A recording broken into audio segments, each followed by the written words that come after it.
Welcome to Edufix online classes. Okay, നമ്മൾ ഇന്ന് എടുക്കാൻ പോകുന്നത് BCOC 132 യൂണിറ്റ് 5 ആണ്. സോ ബ്ലോക്ക് 2 എത്തിയിട്ടുണ്ട്. നമ്മളെ ബ്ലോക്ക് 1 നമ്മളെ എന്തായാലും നമ്മൾ ബ്ലോക്ക് 1 പഠിച്ചിട്ടുണ്ടായിരുന്ന ഇൻട്രൊഡക്ഷൻ ടു ബിസിനസ് ആയിരുന്നു അല്ലെ. ബ്ലോക്ക് 1 ഒരു ബിസിനസ്സിലെ ഇൻട്രൊഡക്ഷൻ എങ്ങനെയായിരിക്കും ഒരു ഫസ്റ്റ് നമ്മൾ സ്റ്റാർട്ട് ചെയ്തിട്ടുണ്ടായിരുന്നത് നമ്മളെ ഹ്യൂമൻ ആക്ടിവിറ്റി വെച്ചിട്ടായിരുന്നു അല്ലെ. ഹ്യൂമൻ ആക്ടിവിറ്റി നമ്മൾ എക്കണോമിക് ആക്ടിവിറ്റിയിലേക്ക് വന്നു. അവിടുന്ന് എക്കണോമിക് ആക്ടിവിറ്റിനെ 3 ക്ലാസിഫിക്കേഷൻ ഉണ്ടായിരുന്നു. ഏതൊക്കെയായിരുന്നു? Business, profession, employment. അതിന് ബിസിനസിന്റെ നമ്മൾ എന്തൊക്കെ പഠിച്ചു? ബിസിനസ് എങ്ങനെയാണ്, ബിസിനസിന്റെ ഫ്യൂച്ചർ എന്താണെന്ന് നമ്മൾ പഠിച്ചിട്ടുണ്ടായിരുന്നു. പിന്നെ പുതിയ പുതിയ ടെക്നോളജിക്കൽ ഇന്നോവേഷൻസ് എന്താണ്, ബിസിനസിന്റെ ഓപ്പർച്യൂണിറ്റി എന്താണ്, ബിസിനസിന്റെ എത്തിക്സ് എന്താണ് എന്നൊക്കെ നമ്മൾ പഠിച്ചു കഴിഞ്ഞു അല്ലെ. പിന്നെ നമ്മൾ എന്താണ് ഓൺലൈൻ വഴി നമ്മൾ ബിസിനസ് ചെയ്യുന്നത് അല്ലെ. ഇ കൊമേഴ്സ്, എം കൊമേഴ്സ്, അതുപോലെ ഔട്ട്സോഴ്സിങ്, ഓഫ്ഷോറിങ്, ഈ ടേംസ് ഒക്കെ നമ്മൾ പരിചയപ്പെട്ട് കഴിഞ്ഞു. ഇനി നമ്മൾ പഠിക്കാൻ പോകുന്നത് ഫോംസ് ഓഫ് ബിസിനസ് ഓർഗനൈസേഷൻ ആണ്. ഒരു ബിസിനസ് ഏതൊക്കെ രൂപത്തിൽ എങ്ങനെയൊക്കെയാണ് ഉണ്ടാവുന്നത് എന്നുള്ളതാണ്. ഏതൊക്കെയാണ് ബിസിനസിന്റെ ഫോംസ്, ഏതൊക്കെ രൂപത്തിലാണ് ബിസിനസ് ചെയ്യേണ്ടി വരുന്നത് എന്നൊക്കെയാണ് നമ്മൾ പഠിക്കാൻ പോകുന്നത്. ഓക്കെ, നമ്മൾ കഴിഞ്ഞ ഫസ്റ്റ് ചാപ്റ്ററിലൊക്കെ പഠിച്ചിട്ടുണ്ടായിരുന്നു ഏതെങ്കിലും ഒരു ആക്ടിവിറ്റി അല്ലെ, അത് സിസ്റ്റമാറ്റിക്കൽ ഒരു ആക്ടിവിറ്റി ഒരു പ്രോഫിറ്റ് മോട്ടീവ് ലക്ഷ്യം വെച്ചിട്ടാണ് നമ്മൾ ആക്ടിവിറ്റി ചെയ്യുന്നത് എങ്കിൽ അത് നമ്മൾ പറയുന്നതായിരുന്നു ബിസിനസ് എന്ന് അല്ലെ. ഒരു കണ്ടിന്യൂസ് ആയിട്ട് ഒരു ആക്ടിവിറ്റി ചെയ്യാണ്, അത് പ്രോഫിറ്റ് മോട്ടീവാണ് നമ്മളുടെ ലക്ഷ്യം എന്നുണ്ടെങ്കിൽ നമുക്ക് അതിന് എന്ത് പറയാം? ബിസിനസ് എന്ന് പറയാം അല്ലെ. സോ ആ ആക്ടിവിറ്റി എന്തായിരിക്കാം? ബിസിനസ് എങ്ങനത്തെ ആയിരിക്കാം? ഒരു ഇൻഡസ്ട്രിയൽ ആക്ടിവിറ്റി ആയിരിക്കാം, അതല്ലെങ്കിൽ ട്രേഡിംഗ് ആക്ടിവിറ്റി ആയിരിക്കാം, അതുമല്ലെങ്കിൽ സർവീസ് ആക്ടിവിറ്റി ആയിരിക്കാം. ഓക്കെ, സർവീസ് എന്ന് പറയുമ്പോൾ എന്തൊക്കെ വരും? ബാങ്കിങ് വരും, ഇൻഷുറൻസ് വരും, ട്രാൻസ്പോർട്ടേഷൻ, അങ്ങനെ ഒരുപാട് വരും അല്ലെ. നമുക്ക് സേവനങ്ങളാണ് സർവീസ് എന്ന് കൊണ്ട് ഉദ്ദേശിക്കുന്നത്. ഓക്കെ, സോ നമ്മളെ bringing various resource together to set up business and putting them to work systematically അല്ലെ. നമ്മൾ എന്താണ് എല്ലാ റിസോഴ്സസും ഒരുമിച്ച് കൂട്ടിയിട്ട് നമ്മൾ തന്നെ സിസ്റ്റമാറ്റിക് ആയിട്ട് വർക്ക് ചെയ്ത് നമുക്ക് എന്താണ് ബിസിനസ് എന്ന് പറയും. സോ ഇതൊരു ബിസിനസ് ഓർഗനൈസേഷൻ ആണ് നമ്മൾ പറയാൻ പറ്റും. ഓക്കെ, സോ ഒരു വ്യക്തി എന്ത് ചെയ്യാണ്, ഒരു ബിസിനസ് ചെയ്യുകയാണെങ്കിൽ അയാൾ എന്ത് ചെയ്യണം? അതിന് വേണ്ട ഫണ്ട് എന്ത് ചെയ്യണം? കണ്ടെത്തണം. അതുപോലെ തന്നെ റിസ്ക് ആണ് അല്ലെ. ബിസിനസ് എന്ന് പറഞ്ഞാൽ ഒരു റിസ്കി ആക്ടിവിറ്റി ആണ്. സോ റിസ്ക് എന്ത് ചെയ്യണം? ഫേസ് ചെയ്യാൻ തയ്യാറാവണം. സോ അങ്ങനത്തെ ഒരു പേഴ്സൺ, അതായത് അയാൾ എന്ത് ചെയ്തു? അയാൾ ഫണ്ടും കണ്ടെത്തണം, അതുപോലെ റിസ്ക് ഏറ്റെടുക്കാനുള്ള ഒരു വ്യക്തിയുമാണെങ്കിൽ നമുക്ക് എന്ത് ചെയ്യാൻ പറ്റും? ബിസിനസ്സിലേക്കുള്ള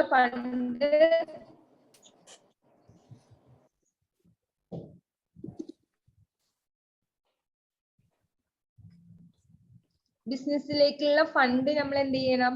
കൊണ്ടുവന്നതും റിസ്ക് ഏറ്റെടുക്കുന്നതുമായ ആളെ നമുക്ക് എന്ത് പറയാൻ പറ്റും? ബിസിനസിന്റെ ഓണർ അല്ലെ. ബിസിനസിന്റെ ഫണ്ട് എന്ന് പറയുമ്പോൾ നമ്മൾ എന്താണ്? ക്യാപിറ്റൽ കോൺട്രിബ്യൂട്ട് ചെയ്ത ആളാണ്. ക്യാപിറ്റലാണ് അയാൾ ബിസിനസ്സിലേക്ക് ക്യാപിറ്റൽ കൊണ്ടുവരുന്ന വ്യക്തി നമുക്ക് എന്ത് പറയാൻ പറ്റും? ഓണർ. സോ ഓണർ എന്ത് വേണ്ടി വരും? റിസ്ക് ഫേസ് ചെയ്യേണ്ടി വരും. ഓക്കെ, സോ അങ്ങനെ when the business is organized on small scale, ഒരു ബിസിനസ് ഓർഗനൈസ് ചെയ്യാണ് സ്മാൾ സ്കെയിൽ, അതായത് ചെറുകിട വ്യവസായമായിട്ട് ബിസിനസ് സ്റ്റാർട്ട് ചെയ്യുകയാണെങ്കിൽ അതെന്താണ്? അത് ഏറ്റവും കൂടുതൽ അനുയോജ്യം എന്നുള്ളത് ഒരു 1 person ആണ് അല്ലെ. സ്മാൾ സ്കെയിലാണ് സ്റ്റാർട്ട് ചെയ്യുന്നത്.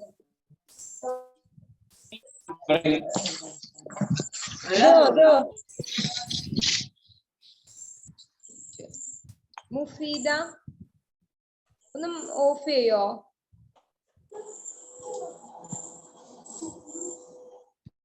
സെറീന, എനിക്ക് അതാരാണ്? ഓക്കെ, ഒന്ന് അൺമ്യൂട്ട് ചെയ്ത് വെക്കിട്ടോ.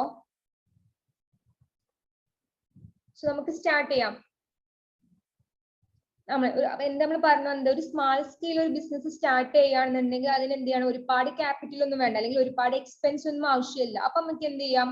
ഒരു ആൾക്ക് വേണ്ടിയിട്ട് നമുക്ക് ആ ബിസിനസ് സ്റ്റാർട്ട് ചെയ്യാം. ഓക്കെ, ഒരു വ്യക്തിക്ക് വേണ്ടി ഇങ്ങനെ ഒരു സ്മാൾ സ്കെയിൽ ബിസിനസ് ആണ് ഏറ്റവും എന്ത് ചെയ്യുക? അനുയോജ്യം. ഒരു വ്യക്തി മാത്രമാണ് ആ ബിസിനസ് ചെയ്യുന്നത് എങ്കിൽ നമുക്ക് എന്താണ്? സ്മാൾ സ്കെയിൽ ബിസിനസ് ആണ് അയാൾക്ക് ഏറ്റവും സ്യൂട്ടബിൾ ആയിട്ടുള്ളത്. നേരെ മറിച്ച് നമ്മൾ ഒരു ലാർജ് സ്കെയിൽ ബിസിനസ് ചെയ്യുകയാണെങ്കിൽ നമുക്ക് എന്ത് ചെയ്യാൻ പറ്റും? സോ ലാർജ് സ്കെയിൽ ബിസിനസ് നമ്മൾ സ്റ്റാർട്ട് ചെയ്യുന്നതെങ്കിൽ നമുക്ക് എന്ത് ചെയ്യാം? അത്രയും ക്യാപിറ്റൽ ഒന്നും നമുക്ക് എന്ത് ചെയ്യാൻ പറ്റില്ല, ബിസിനസ്സിലേക്ക് ഇറക്കാൻ പറ്റില്ല. കാരണം അത് റിസ്കി ആണ്. സോ നമുക്ക് ആ മൊത്തത്തിൽ നഷ്ടം വന്ന് നമ്മളുടെ എന്ത് ചെയ്യണം? പേഴ്സണൽ പ്രോപ്പർട്ടിയും കൂടി വെച്ചിട്ട് നമ്മൾ എന്ത് ചെയ്യണം? ആ റിസ്ക് അല്ലെങ്കിൽ ആ നഷ്ടം നമ്മൾ നികത്തണം. അപ്പം നമ്മൾ എന്ത് ചെയ്യും? സോ അത്രയും നമ്മുടെ ബിസിനസ് ലാർജ് ആക്കാൻ ആരും എന്ത് ചെയ്യില്ല, സോ അത്രയും റിസ്ക് ആരും ഏറ്റെടുക്കില്ല അല്ലെ. അപ്പൊ ലാർജ് സ്കെയിലൊക്കെ സ്റ്റാർട്ട് ചെയ്യണമെങ്കിൽ നമ്മൾ എന്ത് വേണം? ഗ്രൂപ്പ് ഓഫ് പേഴ്സൺസ് ആണ്. നമുക്ക് എന്ത് ചെയ്യാം? ഷെയർ ചെയ്യാം. റിസ്കും ലോസും എന്ത് ചെയ്യാം? റിസ്ക് അല്ലെങ്കിൽ ലോസ് അല്ലെങ്കിൽ പ്രോഫിറ്റ് ഒക്കെ നമുക്ക് എന്ത് ചെയ്യാം, ഷെയർ ചെയ്യാം അല്ലെ, ലാർജ് സ്കെയിൽ സ്റ്റാർട്ട് ചെയ്യുന്ന സമയത്ത്. Okay, the business may be owned by an individual or a group of person. Business ആർക്ക് ഇൻഡിവിജ്വലിനും ചെയ്യാം, അതുപോലെ ഗ്രൂപ്പ് ഓഫ് പേഴ്സണും എന്ത് ചെയ്യാം, ബിസിനസ് ചെയ്യാം. When a business is owned and carried on by one person, it is called a sole trader organization. ഒരു business on ചെയ്യുന്നത്, ആ ബിസിനസ് റൺ ചെയ്യുന്നതും അതുപോലെ ബിസിനസ് ക്യാരി ചെയ്യുന്നതും ഒരു വൺ പേഴ്സൺ ആണെങ്കിൽ നമുക്ക് എന്ത് പറയാം, അതിനെ അത്തരം ബിസിനസ്സുകളെ നമ്മൾ പറയുന്നതാണ് സോൾ ട്രേഡർ ഓർഗനൈസേഷൻ എന്നാണ് നമ്മൾ പറയാ. സോ അതിലൊരു വ്യക്തി മാത്രമായിരിക്കും അതിന്റെ ഓണർ എന്ന് പറയുന്നത്, ഒരേ ഒരു വ്യക്തി അല്ലെങ്കിൽ ഒരു ഇൻഡിവിജ്വൽ ആയിരിക്കും. Okay, but when it is owned by a group of persons, it may take the form of partnership firm, a company or a cooperative society. So നേരെ ഓപ്പോസിറ്റ്, സോ ഒരു ഗ്രൂപ്പ് ഓഫ് പേഴ്സൺ ആണ് ഒരു business ചെയ്യാൻ ഉദ്ദേശിക്കുന്നതെങ്കിൽ നമ്മൾ അത്തരം ബിസിനസ്സുകൾ നമ്മൾ പറയുന്ന പേരാണ് എന്താണ്, അല്ലെങ്കിൽ അത്തരം ഓർഗനൈസേഷൻസ് നമ്മൾ പറയുന്ന പേരാണ് എന്താണ്, പാർട്ണർഷിപ്പ് ഫേം ആയിരിക്കാം, അല്ലെങ്കിൽ അതെന്തായിരിക്കാം, ഒരു കമ്പനി ആയിരിക്കാം, അതല്ലെങ്കിൽ കോപ്പറേറ്റീവ് സൊസൈറ്റി ആയിരിക്കാം. ഓക്കെ, സോ നമ്മൾ ഈ ചാപ്റ്ററിൽ ഡിസ്കസ് ചെയ്യാൻ പോകുന്നത് ഏതൊക്കെയാണ്, സോൾ ട്രേഡർ ഓർഗനൈസേഷൻ ഉണ്ട്, പാർട്ണർഷിപ്പ് ഉണ്ട്, കമ്പനി ഉണ്ട്, കോർപ്പറേറ്റ് സൊസൈറ്റി. ഇതിന്റെയൊക്കെ ഫ്യൂച്ചേഴ്സ് എന്താണ്, അതുപോലെ ഇതിന്റെ മെറിറ്റ്സ് എന്താണ്, ഇതിന്റെ ലിമിറ്റേഷൻ എന്താണ് എന്നൊക്കെയാണ് നമ്മൾ ഈ യൂണിറ്റിൽ ഡിസ്കസ് ചെയ്യുന്നത്. ഓക്കെ, നമ്മൾ പറഞ്ഞു വന്നത് ഇത്രയേ ഉള്ളൂ. സോ ഒരു ബിസിനസ് എന്ന് പറയുന്നത് നമുക്ക് ഒരു വ്യക്തിക്കും ചെയ്യാം, അതുപോലെ ഒരു ഗ്രൂപ്പ് ഓഫ് പേഴ്സൺ ചെയ്യാം. സോ സ്മാൾ സ്കെയിൽ ബിസിനസ് ചെയ്യാൻ ഏറ്റവും അനുയോജ്യം ഏതാണ്, സോൾ ട്രേഡർ ഓർഗനൈസേഷൻ ആണ്. ഓക്കെ, ഒരു ലാർജ് സ്കെയിൽ ബിസിനസ് സ്റ്റാർട്ട് ചെയ്യുകയാണെന്നുണ്ടെങ്കിലാണ് അതൊരു പാർട്ണർഷിപ്പോ അല്ലെങ്കിൽ ഒരു കമ്പനിയോ അതല്ലെങ്കിൽ കോപ്പറേറ്റീവ് സൊസൈറ്റിയോ ആയി മാറുന്നത്. ഓക്കെ, ബിസിനസിന്റെ ഫോംസ് ഏതൊക്കെയാണെന്നാണ് നമുക്ക് പറയാം. So business forms of business organisation രണ്ടായിട്ടാണ് ക്ലാസിഫൈ. ഒന്ന് നോൺ കോപ്പറേറ്റീവ് ഫോം ഓഫ് ഓർഗനൈസേഷനും രണ്ടാമത്തെ കോപ്പറേറ്റീവ് ഫോം ഓഫ് ഓർഗനൈസേഷനും. So non cooperative form of ഓർഗനൈസേഷന്റെ അണ്ടറിൽ വരുന്നത് രണ്ടെണ്ണാണ്. ഏതൊക്കെയാണ്, സോൾ ട്രേഡർ ഓർഗനൈസേഷൻ ഉണ്ട്, അതുപോലെ പാർട്ണർഷിപ്പ് ഓർഗനൈസേഷൻ ഉണ്ട്. കോപ്പറേറ്റീവ് ഫോം ഓഫ് ഓർഗനൈസേഷന്റെ അണ്ടറിൽ വരുന്നത് ജോയിന്റ് സ്റ്റോക്ക് കമ്പനിയും അതുപോലെ കോപ്പറേറ്റീവ് ഓർഗനൈസേഷനുമാണ്. ഓക്കെ, കോപ്പറേറ്റീവ് ഫോം എന്ന് പറയുമ്പോൾ ജോയിന്റ് സ്റ്റോക്ക് കമ്പനി ആവാം അല്ലെങ്കിൽ ഒരു കോപ്പറേറ്റീവ് ഓർഗനൈസേഷൻ ആയിരിക്കാം. സോ സോൾ ട്രേഡറും പാർട്ണർഷിപ്പ് ഒക്കെ ഏതിന്റെ അണ്ടറിലാണ് വരിക, non cooperative form of organisation ആണ്. അപ്പൊ എന്താണ് സോൾ ട്രേഡർ ഓർഗനൈസേഷൻ? നമ്മൾ പറഞ്ഞു, ഒരു വ്യക്തി മാത്രം ഒരു ബിസിനസ് ചെയ്യുകയാണെങ്കിൽ ആ ബിസിനസിന്റെ ആക്ടിവിറ്റി ക്യാരി ചെയ്യുക അല്ലെങ്കിൽ ആ ബിസിനസ്സിലേക്ക് ക്യാപിറ്റൽ കൊണ്ടുവരുന്ന ഒരു വ്യക്തിയാണെന്നുണ്ടെങ്കിൽ നമുക്ക് എന്ത് പറയാം, അത്തരം ബിസിനസ്സിൽ നമ്മൾ പറയുന്ന പേരാണ് സോൾ ട്രേഡർ ഓർഗനൈസേഷൻ എന്ന്. അതിന് പറയുന്ന മറ്റൊരു പേരാണ് soul proprietorship. Okay, soul proprietorship എന്ന് പറയുന്നത് is the oldest form of organization and the most common form of organization for small business even today. So ഇത് സോൾ ട്രേഡർ ഓർഗനൈസേഷൻ എന്ന് പറയുന്നത് ഒരു ഓൾഡസ്റ്റ് ഫോം ഓഫ് ഓർഗനൈസേഷൻ, അതായത് പണ്ട് മുതൽ നമ്മൾ എന്ത് ചെയ്യാണ് കണ്ടുവരുന്നതാണ് സോൾ ട്രേഡർ ഓർഗനൈസേഷൻ. സോ നമ്മൾ പറഞ്ഞിട്ടുണ്ടായിരുന്നു സ്മാൾ സ്കെയിൽ ബിസിനസ് ചെയ്യാൻ ഏറ്റവും സൂറ്റബിൾ ആയിട്ടുള്ളത് ഏതാണ്, സോൾ ട്രേഡർ ഓർഗനൈസേഷൻ. കാരണം അതിന് കുറച്ച് ക്യാപിറ്റൽ മതി, കുറച്ച് എക്സ്പെൻഡിച്ചർ മതി അല്ലെ.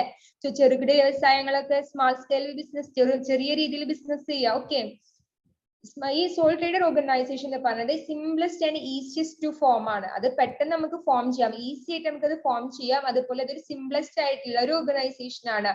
What is required is that individual decide about the type of business to be started and arrange necessary capital.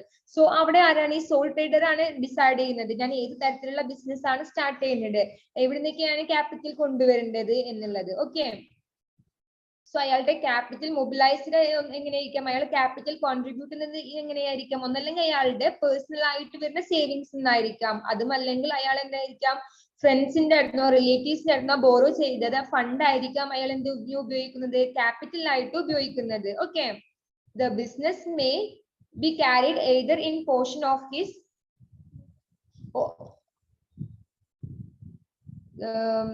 portion of his own residence or in rented building. So അയാൾ എവിടെയായിരിക്കും business നടത്തുക എന്നുള്ളതാണ് പറയുന്നത്. അയാൾ ഒന്നല്ലെങ്കിൽ അയാളുടെ വീടിന് തൊട്ടടുത്ത്, അയാളുടെ സ്വന്തം സ്ഥലത്ത്, സ്വന്തം സ്ഥലം മീൻസ് ഇവിടെ അയാളുടെ വീടാണ് ഉദ്ദേശിക്കുന്നത്, ആ വീടിന്റെ ഒരു ഭാഗത്തായിരിക്കാം, അതല്ലെങ്കിൽ എന്താണ് റെന്റഡ് ബിൽഡിങ്ങിലായിരിക്കാം. ഓക്കെ, സോ നമ്മള് സോൾ പ്രൊപ്പറേറ്റർഷിപ്പിന് നമ്മൾ എന്ത് ചെയ്യുക, സോൾ ട്രേഡർ ഓർഗനൈസേഷൻ ഒക്കെ നമ്മൾ എന്താണ് എക്സാമ്പിൾ വിചാരിക്കുക, നമ്മൾ വീടിന്റെ അടുത്തൊക്കെ നടക്കുന്ന പലചരക്ക് കടയല്ലേ, സോ ഇതൊരു എക്സാമ്പിൾ ആയിട്ട് നമുക്ക് കണക്കാക്കാം. സോ അവരെന്തായിരിക്കും ഒന്നല്ലെങ്കിൽ വീടിന്റെ അടുത്തോ ഒക്കെ ആയിരിക്കും ചെറിയൊരു മുറിയിലൊക്കെ ആയിരിക്കും കച്ചവടം ചെയ്യുന്നത് അല്ലെ, പലചരക്ക് സാധനങ്ങൾ ഗ്രോസറി ഐറ്റംസ് ആയിരിക്കാം, അതല്ലെങ്കിൽ ചെറിയ ചെറിയ വെള്ളങ്ങളോ അല്ലെങ്കിൽ എന്താ പറയാ ചായ അതല്ലെങ്കിൽ സ്നാക്സ് അങ്ങനത്തെ ഇത് കണ്ടിട്ടില്ലെങ്കിൽ അതാണ് നമ്മൾ സ്മാൾ സ്കെയിൽ ഉദ്ദേശിക്കുക. അത് തുടങ്ങാൻ ഒരുപാട് ക്യാഷ് നമുക്ക് ആവശ്യമില്ല അല്ലെ, കുറച്ച് ക്യാപിറ്റൽ മതി. സോ അതിന്റെ ഫീച്ചേഴ്സ് ആണ് നമ്മൾ പറഞ്ഞുകൊണ്ടിരിക്കുന്നത്. Okay, he may also take the help of his family members or employ some persons. So അവിടെ എന്താണ്, അവിടെ അയാളെ ഹെൽപ്പ് ചെയ്യാൻ എന്ത് ചെയ്യാണ്, അയാളുടെ ഫാമിലി മെമ്പേഴ്സ് ആയിരിക്കും അല്ലെ. ചിലപ്പോൾ നമ്മളൊരു ചായക്കടയൊക്കെ നടത്തുന്ന ആളൊക്കെ അയാളുടെ എന്താ വീട്ടിലത്തെ ആരെങ്കിലും ആയിരിക്കും അയാളെ ഹെൽപ്പ് ചെയ്യാനുണ്ടാവുക. അയാളെ മക്കളോ അല്ലെങ്കിൽ അയാളുടെ വൈഫോ ആരെങ്കിലും ഒക്കെ ആയിരിക്കും ഹെൽപ്പ് ചെയ്യാൻ കൂടെ ഉണ്ടായിരിക്കും അല്ലെ. ഇനി അതും അല്ലെങ്കിൽ എന്തായിരിക്കും, 1-2 എംപ്ലോയീസ് ഒക്കെ ഉണ്ടായിരിക്കും അല്ലെ. അതിലും കൂടുതൽ എംപ്ലോയീസ് ഒന്നും അവിടെ നമ്മൾ കാണില്ല. അല്ലെങ്കിൽ ഒരു കടയിൽ നമ്മൾ അങ്ങനെ ചെറിയ സ്മാൾ സ്കെയിൽ തുടങ്ങുന്ന ഒരു കടയിലും നമ്മൾ കാണില്ല. ഒരു പലചരക്ക് കടയിലൊന്നും അത്രയും കൂടുതൽ എംപ്ലോയീസിനും നമ്മൾ കാണാറില്ലല്ലോ. സോ അതാണ് പറയുന്നത്. Okay, he also may take the help of his family members to employ some person if necessary. He can take the advice from others in running the business, but his own decision will be the final decision. അയാൾ ആരോടാണ് തീരുമാനങ്ങൾ ചോദിക്കുക എന്നുള്ളതാണ് പറയുന്നത്. അയാൾ എന്ത് ചെയ്യാം, മറ്റ് ബിസിനസ് റൺ ചെയ്യുന്ന വ്യക്തികളോട് അഭിപ്രായം ചോദിക്കും. എന്നിട്ട് ഫൈനൽ ഡിസിഷൻ ആരെന്നെയായിരിക്കും എടുക്കുക, ഈ സോൾ ട്രേഡർ തന്നെയായിരിക്കും ഫൈനൽ ഡിസിഷൻസ് എടുക്കുന്നത്. നമ്മൾ പറഞ്ഞു സോൾ ട്രേഡറിന്റെ ബിസിനസ്സിൽ സോൾ ട്രേഡർ എന്താണ്, ഈ സോൾ ട്രേഡർ മാത്രമായിരിക്കും ഇൻഡിവിജ്വൽ ക്യാപിറ്റൽ കോൺട്രിബ്യൂട്ട് ചെയ്യുന്നത്. സോ അയാൾ മാത്രമാണ് ക്യാപിറ്റൽ കോൺട്രിബ്യൂട്ട് ചെയ്യുന്നത്. എന്ത് റിസ്ക് വന്നാലും അയാൾ മാത്രമാണ് ഫേസ് ചെയ്യേണ്ടി വരുന്നത്. സോ അതുകൊണ്ട് തന്നെ ഉണ്ടാവുന്ന പ്രോഫിറ്റ് മുഴുവൻ അയാൾക്ക് എന്ത് ചെയ്യാം, എൻജോയ് ചെയ്യാം. അയാൾക്ക് ആ പ്രോഫിറ്റ് മുഴുവൻ അയാളുടേതാണ്. ഓക്കെ, സോ അയാളെ ആരും കൺട്രോൾ ചെയ്യാൻ വരില്ല. ഈ ബിസിനസ് ഇങ്ങനെ ചെയ്യണം എന്ന് ആരും തന്നെ അയാളെ കൺട്രോൾ ചെയ്യുന്നില്ല. അയാൾക്ക് എന്തുണ്ട്, ആ ബിസിനസ്സിൽ ഫുൾ ഫ്രീഡം ആണ് അയാൾക്ക് കിട്ടുന്നത്. ഓക്കെ, അതുപോലെ ലോസ് വന്ന് എന്ത് വേണം, സോ അയാളെ അയാളുടെ ആ ലോസും ആ ലോസ് അയാൾ നികത്തണം. അയാളുടെ പേഴ്സണൽ പ്രോപ്പർട്ടി വെച്ചിട്ട് എന്തെങ്കിലും വെച്ചിട്ടെല്ലാം അയാൾ ആ ലോസ് എന്ത് ചെയ്യണം, ഫേസ് ചെയ്യേണ്ടി വരും. ഓക്കെ, സോ നമ്മൾ സോൾ ട്രേഡറിന് ഇത്രയാണ് പറഞ്ഞിട്ടുള്ളത്. സോ ഓരോ വ്യക്തി മാത്രം ബിസിനസ് ചെയ്യുകയാണെങ്കിൽ നമുക്ക് അതിനെ സോൾ ട്രേഡർ എന്ന് പറയാം. ആ വ്യക്തി തന്നെയായിരിക്കും അതിന്റെ ക്യാപിറ്റൽ കോൺട്രിബ്യൂട്ട് ചെയ്യുന്നത്. അതുപോലെ തന്നെ എന്താണ്, റിസ്ക് മുഴുവൻ അയാൾ ഏറ്റെടുക്കേണ്ടി വരും. അതുപോലെ അയാൾക്ക് കിട്ടുന്ന പ്രോഫിറ്റ് അയാൾക്ക് അത് മുഴുവനായിട്ട് എടുക്കാൻ പറ്റും. അതുപോലെ എന്താണ്, അയാളുടെ ആക്ടിവിറ്റി, ബിസിനസ് ആക്ടിവിറ്റീസിൽ ആരും തന്നെ എന്തില്ല, അയാളെ കൺട്രോൾ ചെയ്യാൻ വരുന്നില്ല. ഓക്കെ, അയാളാണ് എന്ത് ഡിസിഷൻസ് എടുക്കുന്നത്, ഏത് ടൈപ്പ് ബിസിനസ് ചെയ്യണം എന്നൊക്കെ തീരുമാനിക്കുന്നത് ആരാണ്, ഈ സോൾ ട്രേഡർ ആണ്. ഓക്കെ, ഇത്രയും നമ്മൾ പറഞ്ഞിട്ടുണ്ടായിരുന്നത്. നമുക്ക് അതിന്റെ ഫ്യൂച്ചേഴ്സ് നോക്കാം. 1 man ഓണർഷിപ്പ് ആണ്. സോ സോൾ ട്രേഡർ എന്ന് പറയുമ്പോൾ സോൾ പറയുമ്പോൾ സോൾ ട്രേഡർ, സോ ഒരു 1 man ഓണർഷിപ്പ് ആണ് സോൾ ട്രേഡർ ബിസിനസ് എന്ന് പറയുന്നത്. Okay, no separation of ownership and management. So ഇവിടെ എന്ന് പറഞ്ഞു കഴിഞ്ഞാല് അയാളുടെ ഓണർഷിപ്പും മാനേജ്മെന്റും തമ്മിൽ എന്താണ്, ഒരു സെപ്പറേഷനും ഇവിടെ നടക്കുന്നില്ല. അതായത് ഒരു വ്യത്യാസം, ഒരു ഡിസ്റ്റിങ്ഷനും ഇവിടെ നടക്കുന്നില്ല. സോ അയാൾ തന്നെ ഇതിന്റെ ഓണർഷിപ്പും അയാൾ തന്നെയാണ് അത് മാനേജ് ചെയ്യുന്നതും അല്ലെ. സോ സോൾ ട്രേഡറിന്റെ ഓർഗനൈസേഷൻ വേറെ ആരെങ്കിലും മാനേജ് ചെയ്യാൻ അല്ലെങ്കിൽ ഒരു മാനേജ്മെന്റിന്റെ ടീമിന് നമ്മൾ വെക്കില്ല അല്ലെ. സോ അയാൾ ഒറ്റയ്ക്കായിരിക്കും അത് മാനേജ് ചെയ്ത് കൊണ്ടുപോയി. അയാൾക്ക് മാനേജ് ചെയ്യാൻ പറ്റുന്നതായിരിക്കണം ആ ബിസിനസ് അല്ലെ. അത്രയും വലിയ ബിസിനസ് ഒന്നും ആയിരിക്കില്ല. അപ്പൊ എന്താണ്, അയാൾ മാത്രം മതി മാനേജ് ചെയ്യാൻ. സോ അതാ പറയുന്നത്, അതിന്റെ ഓണർഷിപ്പ് ആയാലും ശരി, അതിന്റെ കാര്യങ്ങൾ നോക്കുന്നത് നടത്തുന്നത് ആരാണ്, അയാൾ തന്നെയായിരിക്കും. നോ സെപ്പറേറ്റ് എൻറ്റിറ്റി, അത് എന്തായാലും സെപ്പറേറ്റ് എൻറ്റിറ്റി ഇവിടെ നിൽക്കുന്നില്ല. ഓണറിൽ നിന്നും സെപ്പറേറ്റ് ആയിട്ട് ബിസിനസ് നമ്മൾ എന്ത് ചെയ്യുന്നില്ല, ട്രീറ്റ് ചെയ്യുന്നില്ല എന്നാണ് പറയുന്നത്. Okay, all profits to proprietor, എല്ലാ പ്രോഫിറ്റും ആർക്കുള്ളതാണ്, പ്രൊപ്പറേറ്റർക്ക് ഉള്ളതാണ്. അതായത് സോൾ ട്രേഡറിന് ഉള്ളതാണ് എല്ലാ പ്രോഫിറ്റും. ഇൻഡിവിജ്വൽ റിസ്ക് ആണ് നെക്സ്റ്റ് പോയിന്റ്. ഇൻഡിവിജ്വൽ റിസ്ക് എന്ന് പറയുമ്പോൾ എന്താണ്, ആ റിസ്ക് മൊത്തം അയാളുടേതാണ്. ആ ബിസിനസ്സിൽ വരുന്ന റിസ്ക് മൊത്തം ആര് ഫേസ് ചെയ്യേണ്ടതാണ്, ആ സോൾ ട്രേഡർ ഫേസ് ചെയ്യേണ്ടതാണ്. ഓക്കെ, അത് ആരും ഷെയർ ചെയ്യാനൊന്നും വരില്ല. ഓക്കെ, നെക്സ്റ്റ് പറഞ്ഞത് അൺലിമിറ്റഡ് ലാബിലിറ്റി ആണ് ഇവിടെ ഉള്ളത്. അതായത് അയാളുടെ ലാബിലിറ്റി എന്ന് പറയുന്നത് ഒരുപാടാണ്. സോ അയാള് ലാബിലിറ്റി നമുക്ക് ഇത്രയും അയാളുടെ ഇറക്കി കഴിഞ്ഞാൽ ക്യാപിറ്റലിന് മാത്രമുള്ള ലാബിലിറ്റി മാത്രമല്ല എന്നല്ല പറയുന്നത്. സോ എന്താണ്, ആ കടമ എന്ത് നഷ്ടം വന്നു കഴിഞ്ഞാലും അയാൾ എന്ത് ചെയ്യണം, സഹിക്കണം. സോ ബിസിനസ് ചിലപ്പോൾ എന്ത് ചെയ്യാം, കത്തി നശിക്കാം, അല്ലെങ്കിൽ വെള്ളപ്പൊക്കത്തിൽ പോവാം, എന്തിനു വന്നാലും എന്താണ്, അയാളാണ് അത് ഫേസ് ചെയ്യേണ്ടി വരുന്നത്. Okay, less legal formalities. ഒരു ആ കട തുടങ്ങാൻ എന്താ അത്രയധികം ഫോർമാലിറ്റീസ് ഒന്നും ഇല്ല. അതായത് ലീഗൽ പ്രൊസീജിയേഴ്സ് ഒന്നും ഇല്ല അല്ലെ. അതായത് നമുക്ക് ആരോടും അനുവാദം ചോദിക്കൊന്നും വേണ്ട. നമുക്ക് നമ്മുടെ കയ്യിൽ ക്യാപിറ്റലും കുറച്ച് കാശും അതുപോലെ തന്നെ നമുക്ക് ചെയ്യാനൊരു സ്ഥലവും ഉണ്ടെങ്കിൽ നമുക്ക് എന്ത് ചെയ്യാം, ആ ബിസിനസ് സ്റ്റാർട്ട് ചെയ്യാം. അതേപോലെ നമുക്ക് ലൈസൻസിന്റെ ഒന്നും ആവശ്യമില്ല. പിന്നെ ചെറിയ ഹോട്ടലിനൊക്കെ എന്ത് വേണം, ലൈസൻസിന്റെ ആവശ്യമുണ്ട് അല്ലെ. അത് മുനിസിപ്പാലിറ്റിയിലൊക്കെ പോയിട്ട് പറഞ്ഞിട്ട് വേണമെങ്കിൽ നമുക്ക് എന്ത് ചെയ്യാൻ പറ്റും, ഹോട്ടൽ പോലത്തെയൊക്കെ ചെയ്യാൻ പറ്റുള്ളൂ. പക്ഷെ ഈ പലചരക്ക് അതുപോലത്തെ അങ്ങനത്തെ കാര്യങ്ങളൊന്നും എന്ത് വേണ്ട, ലൈസൻസ് ഒന്നും ആവശ്യമില്ല. പച്ചക്കറി അതിനൊന്നും നമുക്ക് എന്താ ലൈസൻസിന്റെ ഒന്നും ആവശ്യമില്ല. ഓക്കെ, സോ നമ്മളെ 7 ഫീച്ചേഴ്സ് ആണ് പറഞ്ഞിട്ടുണ്ടായിരുന്നത്. One man ownership, no separation of ownership and management, no separate entity, all profits to proprietor, individual risk ഉണ്ട്, unlimited liability, less legal formalities. അപ്പൊ എന്തൊക്കെയായിരിക്കും ഇതിന്റെ മെറിറ്റ്സ് എന്നുള്ളതാണ് നമ്മൾ നോക്കുന്നത്. ഓക്കെ, നമ്മൾ പറഞ്ഞിട്ടുണ്ടായിരുന്നു ഈസി ആയിട്ട് ഇത് ഫോം ചെയ്യാം അല്ലെ, ആർക്ക് വേണേലും നമുക്ക് എന്ത് ചെയ്യാം, ഇത് ഫോം ചെയ്യാം. സോ അധിക ചെലവൊന്നും ഇതിന് വരുന്നില്ല. അതുപോലെ തന്നെ ഇതെന്താണ്, സ്മാൾ സ്കെയിൽ ചെയ്യുന്ന ഒരു ബിസിനസ് ആണ്. അപ്പൊ അധികം ക്യാപിറ്റലോ അല്ലെങ്കിൽ അധികം ഫണ്ടോ ഒന്നും ഇതിന് ആവശ്യമില്ല. അതുപോലെ നമുക്ക് എന്ത് ചെയ്യാൻ പറ്റും, ഇതിന് ലൈസൻസ് ഒന്നും അധികം പറയുന്നില്ല. ഓക്കെ, ഡയറക്റ്റ് മോട്ടിവേഷൻ ആണ് ഇവിടെ വരുന്നത്. സോ അയാൾ എന്താണ്, എല്ലാ പ്രോഫിറ്റും ആർക്കുള്ളതാണ്, ഈ പ്രൊപ്പറേറ്ററിന് ഉള്ളതാണ്. അപ്പൊ എന്താണ്, അയാൾ നന്നായിട്ട് പണിയെടുക്കും, നന്നായിട്ട് ഹാർഡ് വർക്ക് ചെയ്യും, നല്ലോണം പ്രോഫിറ്റ് ഉണ്ടാക്കാൻ വേണ്ടിയിട്ട്. ഇത് ആർക്കും ഷെയർ ചെയ്യണ്ടല്ലോ, അത് കിട്ടുന്ന മുഴുവൻ എനിക്കാണല്ലോ എന്ന് വിചാരിച്ചാൽ ഡയറക്റ്റ് മോട്ടിവേഷൻ ആണ്. ഓക്കെ, ഫുൾ കൺട്രോൾ, അയാൾ ആരും എന്തില്ല, കൺട്രോൾ ചെയ്യാൻ വരില്ല. സോ അയാളെ ആക്ടിവിറ്റീസ് ചെയ്യുന്നു, അയാൾ എന്ത് ചെയ്യുന്നു, പ്രോഫിറ്റ് ഉണ്ടാക്കുന്നു. ആരും അയാളോട് ഇത് ചെയ്യുക അത് ചെയ്യുന്നു പറഞ്ഞിട്ട് എന്ത് ചെയ്യുന്നില്ല, കൺട്രോൾ ചെയ്യാൻ വരുന്നില്ല. ഓക്കെ, ക്വിക്ക് ഡിസിഷൻ ആണ്. സോ അയാളുടേതാണ് തീരുമാനം, അയാളാണ് തീരുമാനം എടുക്കുന്നത്. ആരോടും എന്ത് ചെയ്യുക, ഡിസ്കസ് ചെയ്യാൻ, ചിലപ്പോൾ ബിസിനസ് റൺ ചെയ്തിട്ട് അഭിപ്രായം ചോദിച്ചെന്നിരിക്കാം, പക്ഷെ എന്താണ്, ഫൈനൽ ഡിസിഷൻസ് എടുക്കുന്നത് ആരാണ്, ആ പ്രൊപ്പറേറ്റർ തന്നെയാണ്. സോ അതുകൊണ്ട് എന്ത് ചെയ്യണം, ക്വിക്ക് നമുക്ക് പെട്ടെന്ന് ഡിസിഷൻസ് എടുക്കാൻ പറ്റും. നേരെ മറിച്ച് ഒരു കമ്പനി ഒക്കെ ആണെങ്കിൽ നമ്മൾ എന്ത് ചെയ്യും, അവിടുത്തെ ഷെയർ ഹോൾഡേഴ്സിനൊക്കെ വിളിച്ച് ഒരു മീറ്റിംഗ് ഒക്കെ നടത്തി പിന്നെ എന്ത് ചെയ്യണം, നമ്മൾ അവിടെ ആ റെസൊല്യൂഷൻ ഒക്കെ പാസ് ചെയ്തിട്ട് അങ്ങനെ ഒരുപാട് കടമ്പകൾ കിടക്കാണ്. പക്ഷെ നമുക്ക് എന്ത് ചെയ്യുന്നില്ല, ഇത് നമ്മളുടേതായിട്ടുള്ള ഓണർഷിപ്പിലുള്ളതാണ്. ഇതുകൊണ്ട് തന്നെ നമുക്ക് എന്ത് ചെയ്യില്ല, വേഗം ഡിസിഷൻസ് എടുക്കാൻ പറ്റും. Okay, flexibility in operation. Okay, next point പറഞ്ഞ ഫ്ലെക്സിബിലിറ്റി ആണ്.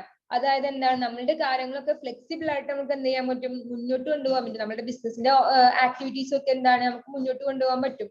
സീക്രസി എന്നുള്ള പോയിന്റ് പറയാം, നമ്മളെ ബിസിനസ് ചെയ്യുന്ന ആ സീക്രട്സ് ഉണ്ടല്ലോ, അത് നാളെ നമുക്ക് എന്ത് ചെയ്യാൻ പറ്റില്ല, പറയണ്ട. സോ അയാളിൽ തന്നെയാണ് അയാളുടെ സീക്രട്സ് ഒക്കെ ഒതുങ്ങി നിൽക്കുന്നത്. ഓക്കെ, സോ അയാളുടെ വിജയരഹസ്യമൊക്കെ എന്താണ്, അയാളോട് അത് ആരോടും ഷെയർ ചെയ്യേണ്ടി ഒന്നും വരുന്നില്ല. ഓക്കെ, പേഴ്സണൽ ടച്ച് ഉണ്ട്. അതായത് പേഴ്സണൽ ടച്ച് എന്ന് പറയുന്ന സമയത്ത് അയാളുടെ കസ്റ്റമേഴ്സുമായിട്ട് അയാൾക്ക് ഒരു പേഴ്സണൽ ടച്ച് ക്രിയേറ്റ് ചെയ്യാൻ പറ്റുന്നുണ്ട് എന്നാണ് പറയുന്നത്. സോ ഏതൊരു കസ്റ്റമേഴ്സ് വരികയാണെന്നുണ്ടെങ്കിലും അയാൾക്ക് എന്ത് ചെയ്യാം, അവരോട് ജസ്റ്റ് സംസാരിക്കുമ്പോൾ അയാൾ ആ കസ്റ്റമേഴ്സിനെ കാണുമ്പോൾ അയാൾക്ക് എന്ത് ചെയ്യും, അവരുടെ കുറെ ഇങ്ങനെ വന്ന് കഴിഞ്ഞാൽ അവരുടെ എന്താണ്, അവരുടെ ടേസ്റ്റ് എന്താണ്, അവരുടെ ടേസ്റ്റ് ആൻഡ് പ്രിഫറൻസ് ഒക്കെ അയാൾക്ക് പെട്ടെന്ന് മനസ്സിലാക്കാൻ പറ്റും അല്ലെ. അങ്ങനെ കസ്റ്റമേഴ്സിനുള്ള ഒരു പേഴ്സണൽ ടച്ച് എന്ത് ചെയ്യുന്നുണ്ട്, ക്രിയേറ്റ് ചെയ്യുന്നുണ്ട്. കാരണം വേറെ ആരും വരുന്നില്ലല്ലോ. സോ അയാൾ അത് റൺ ചെയ്യുന്നത്. സോ അപ്പൊ അവിടുത്തെ എല്ലാ കസ്റ്റമേഴ്സിനും എന്ത് ചെയ്യാം, അയാൾക്ക് ഫെമിലിയർ ആയിരിക്കും. Dissolution easy. ഡിസൊല്യൂഷൻ എന്ന് പറഞ്ഞാൽ ആ ബിസിനസ് നിർത്തലാക്കുക, ആ ബിസിനസ് പിരിച്ചു വിടുക എന്നൊക്കെ പറയും. സോ ബിസിനസ് നമ്മൾ നിർത്തുകയാണെന്ന് ഉദ്ദേശിക്കുന്ന സമയത്ത് നമുക്ക് എന്ത് ചെയ്യാം, സോ നമുക്ക് ആവശ്യമുണ്ടെങ്കിൽ നമ്മൾ റൺ ചെയ്താൽ മതി. നമുക്ക് പറ്റില്ല എന്നുണ്ടെങ്കിൽ നമുക്ക് അത് സ്റ്റോപ്പ് ചെയ്യാം. ആരോടും നമ്മൾ എന്ത് ചെയ്യേണ്ട, കാര്യം ബോധിപ്പിക്കേണ്ട ആവശ്യം നമുക്കില്ല. സോ അല്ലെങ്കിൽ നമുക്ക് എന്ത് ചെയ്യാം, നമ്മൾക്ക് ഇതിന് എന്തെങ്കിലും പ്രശ്നം ഉണ്ടോ എന്ന് ചോദിക്കേണ്ട ആവശ്യമില്ല. നമുക്ക് പറ്റുന്നുണ്ടെങ്കിൽ നമുക്ക് റൺ ചെയ്യാം, അതല്ലെങ്കിൽ വേണ്ടാന്നുണ്ടെങ്കിൽ നമുക്ക് അത് എപ്പോൾ വേണമെങ്കിലും നമുക്ക് എന്ത് ചെയ്യാം, സ്റ്റോപ്പ് ചെയ്യാം. ഓക്കെ, നെക്സ്റ്റ് പറയുന്നതാണ് ലിമിറ്റേഷൻ ആണ്. നമ്മൾ എന്തൊക്കെയാ അഡ്വാൻറ്റേജസ് പറഞ്ഞിട്ടുണ്ടായിരുന്നത്, ഈസി ഫോർമേഷൻ ആയിരുന്നു, ഡയറക്റ്റ് മോട്ടിവേഷൻ ആണ്, ഫുൾ കൺട്രോൾ കിട്ടുന്നുണ്ട്, ക്വിക്ക് ഡിസിഷൻ മേക്കിംഗ് ആണ്, ഫ്ലെക്സിബിലിറ്റി ഉണ്ടാവുന്നുണ്ട് ഇൻ ഓപ്പറേഷൻ, സീക്രട്സി മെയിൻറ്റെയിൻ ചെയ്യുന്നുണ്ട്, പേഴ്സണൽ ടച്ച് ക്രിയേറ്റ് ചെയ്യുന്നുണ്ട് വിത്ത് കസ്റ്റമേഴ്സുമായിട്ട്, ഡിസൊല്യൂഷൻ ഇസ് ഈസി ആണ്. ഓക്കെ, ഇനി നമ്മൾ പറഞ്ഞത് ലിമിറ്റേഷൻ ആണ്. ലിമിറ്റഡ് റിസോഴ്സസ് ആണ്. ഫസ്റ്റ് പോയിന്റ് പറഞ്ഞ ലിമിറ്റഡ് റിസോഴ്സസ് ആണ്. സോ ഒരു വ്യക്തി ആയതുകൊണ്ട് മാത്രം എന്താണ്, അവിടെ അയാൾ കൊണ്ടുവരുന്ന ക്യാപിറ്റലും അയാൾ കൊണ്ടുവരുന്ന റിസോഴ്സസും മാത്രമാണ് ഉണ്ടാവുക. സോ ഒരുപാട് ആൾക്കാരൊക്കെ ഉണ്ടെങ്കിൽ നമുക്ക് എന്ത് ചെയ്യും, ഒരുപാട് ക്യാപിറ്റൽ ഉണ്ടാവും, ഒരുപാട് റിസോഴ്സസ് ഒക്കെ ഉണ്ടാവും. സോ ഇത് ഇയാളിൽ മാത്രം ഒതുങ്ങി നിൽക്കുന്നത് കൊണ്ട് നമുക്ക് എന്താണ്, കുറച്ച് റിസോഴ്സേ അവിടെ ഉണ്ടാവുന്നുള്ളൂ. Okay, limited managerial ability. So അയാളെ മാനേജ് ചെയ്യാനുള്ള എബിലിറ്റി എന്ന് പറയുന്നത് ലിമിറ്റഡ് ആയിരിക്കും. അയാളുടെ നോളജും അയാളുടെ സ്കില്ലും വെച്ചുകൊണ്ട് മാത്രമായിരിക്കും അയാൾ ആ ബിസിനസ് റൺ ചെയ്യുന്നത്. സോ വേറെ നമുക്ക് എന്ത് ചെയ്യാൻ പറ്റില്ല, എല്ലാം അയാൾ തന്നെ ചെയ്യണം അല്ലെ. ആ ബിസിനസിനെ പറ്റിയിട്ടുള്ള അതിന്റെ എല്ലാ കാര്യങ്ങളും അയാൾക്ക് അറിഞ്ഞിരിക്കണം. അല്ലാതെ നമ്മളൊരു അപ്പൊ എന്താ, പുതിയ സംഭവങ്ങളൊന്നും അയാൾക്ക് ചെയ്യാൻ പറ്റില്ല. നമ്മളൊരു ബിസിനസ്, വലിയൊരു ലാർജ് സ്കെയിൽ ബിസിനസ് ചെയ്യുകയാണെങ്കിൽ അതിന്റെ മാർക്കറ്റിംഗ് എങ്ങനെയായിരിക്കണം, അതിന്റെ ഫിനാൻസിങ് എങ്ങനെ ചെയ്യണം, സോ അതിന്റെ ഡിസ്ട്രിബ്യൂഷൻ എങ്ങനെയായിരിക്കണം, ലോജിസ്റ്റിക് എങ്ങനെയായിരിക്കണം എന്നൊക്കെ നമ്മൾ പറയും അല്ലെ. ഇന്ന ചാനലിൽ ഇന്നത് മെത്തേഡ് ഉപയോഗിക്കണം, പ്രൊഡക്ഷനിൽ ഇങ്ങനത്തെ ഫാക്ടറി. സോ ഇയാൾക്ക് അതൊന്നും ചെയ്യാൻ പറ്റില്ല. അയാൾ ലിമിറ്റഡ് ആണ്, അയാളെ മാനേജ് ചെയ്യാനുള്ളത് എന്ത് ചെയ്യാൻ, ലിമിറ്റഡ് ആണ്. അങ്ങോട്ടൊന്നും വൈഡ് ആയിട്ടൊന്നും അയാൾക്ക് പോകാൻ കഴിയില്ല. Okay, not suitable for large scale operation. നമ്മളുടെ ഒന്നാമത് ക്യാപിറ്റൽ നമുക്ക് കുറച്ചുള്ളൂ, അയാൾ കൊണ്ടുവരുന്ന ഫണ്ട് നമുക്ക് കുറച്ചുള്ളൂ, അതുകൊണ്ട് തന്നെ ലാർജ് സ്കെയിലേക്ക് ഒന്നും പോകാൻ പറ്റില്ല. ഇനി അത് ലാർജ് സ്കെയിലേക്ക് പോകാനും തന്നെ അയാൾക്ക് എന്തായിരിക്കും, പേടിയായിരിക്കും. കാരണം എന്താണ്, ആ ബിസിനസ് നശിച്ചു കഴിഞ്ഞാൽ അത്രയും നഷ്ടം അയാൾ സഹിക്കേണ്ടി വരും വിചാരിച്ചിട്ട് എന്ത് ചെയ്യും, അയാളെ ബിസിനസ് എക്സ്പാൻഡ് ചെയ്യാനൊന്നും പോകില്ല. ഓക്കെ, അൺലിമിറ്റഡ് ലാബിലിറ്റി ആണ്. അൺലിമിറ്റഡ് ലാബിലിറ്റി നമ്മൾ നേരത്തെ പോയിന്റ് ഫ്യൂച്ചറിൽ പറഞ്ഞിട്ടുണ്ടായിരുന്നു അൺലിമിറ്റഡ് ലാബിലിറ്റി എന്നുള്ളത് അല്ലെ. സോ എന്ത് റിസ്ക് വന്നാലും അയാളിലും ആണ് അത് ഉണ്ടാക്കുന്നത്. അതിനെ ലാബിലിറ്റി, അയാളുടെ ബാധ്യത എന്ന് പറയുന്നത് അൺലിമിറ്റഡ് ആണ്. പ്ലസ് സ്റ്റെബിലിറ്റി ആണ്. സോ സ്റ്റെബിലിറ്റി അറിയുമ്പോൾ എന്താണ്, ചിലപ്പോൾ എന്ത് ചെയ്യാം, ആ ബിസിനസ് റൺ ചെയ്യുന്ന ആ വ്യക്തി എന്ത് ചെയ്യാം, ചിലപ്പോൾ മരിച്ചു പോയിരിക്കുക. സോ ചിലപ്പോൾ എന്ത് ചെയ്യാം, ബിസിനസ് അവിടെ സ്റ്റോപ്പ് ചെയ്യും. ചിലപ്പോൾ അവരുടെ മക്കളൊക്കെ വേറെ വേറെ പ്രൊഫഷനോ അല്ലെങ്കിൽ വേറെ വർക്ക് ചെയ്യുന്നതിലേക്ക് എത്തും. അവർക്കാർക്ക് ചിലപ്പോൾ ഈ ബിസിനസ് ചെയ്യാൻ താല്പര്യം ഇല്ലെങ്കിൽ എന്ത് ചെയ്യും, ആ ബിസിനസ് അവിടെ സ്റ്റോപ്പ് ചെയ്യും അല്ലെ. നമ്മൾ കണ്ടിട്ടില്ല അങ്ങനെ എത്രയോ ആൾക്കാരെ. സോ അവര് നടത്തിക്കൊണ്ട ബിസിനസ് ചിലപ്പോൾ അവര് നിർത്തുന്നതോടുകൂടി എന്ത് ചെയ്യും, അത് നേരെ മറിച്ച് പിന്നെയുണ്ട്, അതിന് നേരെ ഓപ്പോസിറ്റ് സംഭവിക്കുന്നുണ്ട് അല്ലെ. നമ്മൾ എന്ത് ചെയ്യുന്നത്, പാരമ്പര്യമായിട്ട് ഉപ്പാന്റെ ബിസിനസ് മക്കളെ ഏറ്റെടുത്ത് നടത്തുന്ന അങ്ങനെയും കണ്ടുവരുന്നിട്ടുണ്ട് അല്ലെ. ഇവിടെ പറയുന്നത് സോൾ ട്രേഡർ ഓർഗനൈസേഷൻ എന്താണ്, സ്റ്റെബിലിറ്റി ആയിരിക്കാം എന്നാ പറയുന്നത്. സോ അധികം എന്ത് ചെയ്യില്ല, അയാളുടെ ബിസിനസ് അയാൾ പോയി കഴിഞ്ഞാൽ പിന്നെ എന്ത് ചെയ്യുക, പിന്നെ ഉണ്ടാവില്ല എന്നാണ് പറയുന്നത്. നോ ചെക്ക് ആൻഡ് കൺട്രോൾ, അയാൾക്ക് എന്തെങ്കിലും ഒരു ചെക്കിന്റെയും ഒരു കൺട്രോളിന്റെയും ആവശ്യം വരുന്നില്ല. സോ നമ്മളൊരു കമ്പനി ഒക്കെ ആണെങ്കിൽ, അല്ലെങ്കിൽ ഒരു പാർട്ണർഷിപ്പ് ഫേം ഒക്കെ ആണെങ്കിൽ അവിടുത്തെ എന്ത് ചെയ്യുന്നുണ്ട്, ബുക്സ് ഓഫ് അക്കൗണ്ട്സ് ഒക്കെ എന്ത് ചെയ്യും, ഓഡിറ്റ് ചെയ്യും അല്ലെ. അതിൽ കൃത്രിമം കാണിച്ചിട്ടുണ്ടോ, എവിടെയെങ്കിലും നമുക്ക് എന്ത് ചെയ്യുന്നുണ്ട്, കൂട്ടാതെ കിടക്കുന്ന എക്സ്പെൻസ് ഉണ്ടോ, അല്ലെങ്കിൽ ലാഭം എവിടെയെങ്കിലും എഴുതിപ്പെടാത്തതുണ്ടോ എന്നൊക്കെ ചെക്ക് ചെയ്യാൻ വരും. പക്ഷെ നമുക്ക് ഇവിടെ യാതൊരു തരത്തിൽ ആരും ചെക്ക് ചെയ്യാൻ വരില്ല. സോ നമ്മൾ എഴുതുന്ന കണക്ക്, നമ്മൾ എഴുതുന്നത്, നമുക്ക് കിട്ടുന്ന പ്രോഫിറ്റ്, നമ്മളാണ് അതിൽ ക്യാഷ് മുടക്കുന്നത്. ഓക്കെ, നമ്മളെ കൺട്രോൾ ചെയ്യാനും ആരും വരുന്നില്ല, ആർക്കും എന്തുന്നില്ല, ഇതില് എന്താ ഈ കാര്യങ്ങൾ നോക്കുന്നില്ല. ഒക്കെ നമ്മളുടെ അധീനതയിലാണ്. Okay, let's go for economies of scale. Economies of scale എന്ന് പറയുന്ന സമയത്ത് ലാർജ് സ്കെയിൽ പ്രൊഡക്ഷൻ നടക്കുമ്പോഴാണ് നമുക്ക് എക്കോണമീസ് ഓഫ് സ്കെയിലിന്റെ ബെനിഫിറ്റ്സ് ഒക്കെ അച്ചീവ് ചെയ്യാൻ പറ്റുക. അതായത് ലാർജ് സ്കെയിലിൽ നമ്മൾ പ്രൊഡക്ഷൻ നടക്കുന്ന സമയത്ത് നമുക്ക് എന്ത് ചെയ്യും, നമുക്ക് അതിന്റെ പ്രൊഡക്ഷൻ കോസ്റ്റ് ഒക്കെ കുറയും അല്ലെ. സോ ഒരുപാട് എണ്ണം നമ്മൾ മെറ്റീരിയൽസ് ഒക്കെ വന്നിട്ട് നമ്മൾ പ്രൊഡ്യൂസ് ചെയ്യാൻ നമുക്ക് പ്രൊഡക്ഷൻ കോസ്റ്റ് കുറവായിരിക്കും. അപ്പം ഇവിടെ എന്താണ്, അങ്ങനെയൊന്നും ഇല്ല, കുറഞ്ഞ ഇതിലേ നമുക്ക് നടക്കുന്നുള്ളൂ പ്രൊഡക്ഷൻ ഒക്കെ. അതുകൊണ്ട് തന്നെ നമ്മൾ എന്താണ്, എക്കോണമിക്സ് ഓഫ് സ്കെയിലിന്റെ അഡ്വാൻറ്റേജസ് ഒന്നും നമുക്ക് എന്ത് ചെയ്യാൻ പറ്റില്ല, കിട്ടില്ല. അഡ്വാൻറ്റേജസ് ഒന്നും നമുക്ക് എൻജോയ് ചെയ്യാൻ പറ്റുന്നില്ല. ഓക്കെ, സോ നമ്മൾ സോൾ ട്രേഡർ ആണ് പറഞ്ഞിട്ടുണ്ടായിരുന്നത്. ഇനി ലിമിറ്റേഷൻസ് ആണ് ഇതുണ്ടായിരുന്നത്.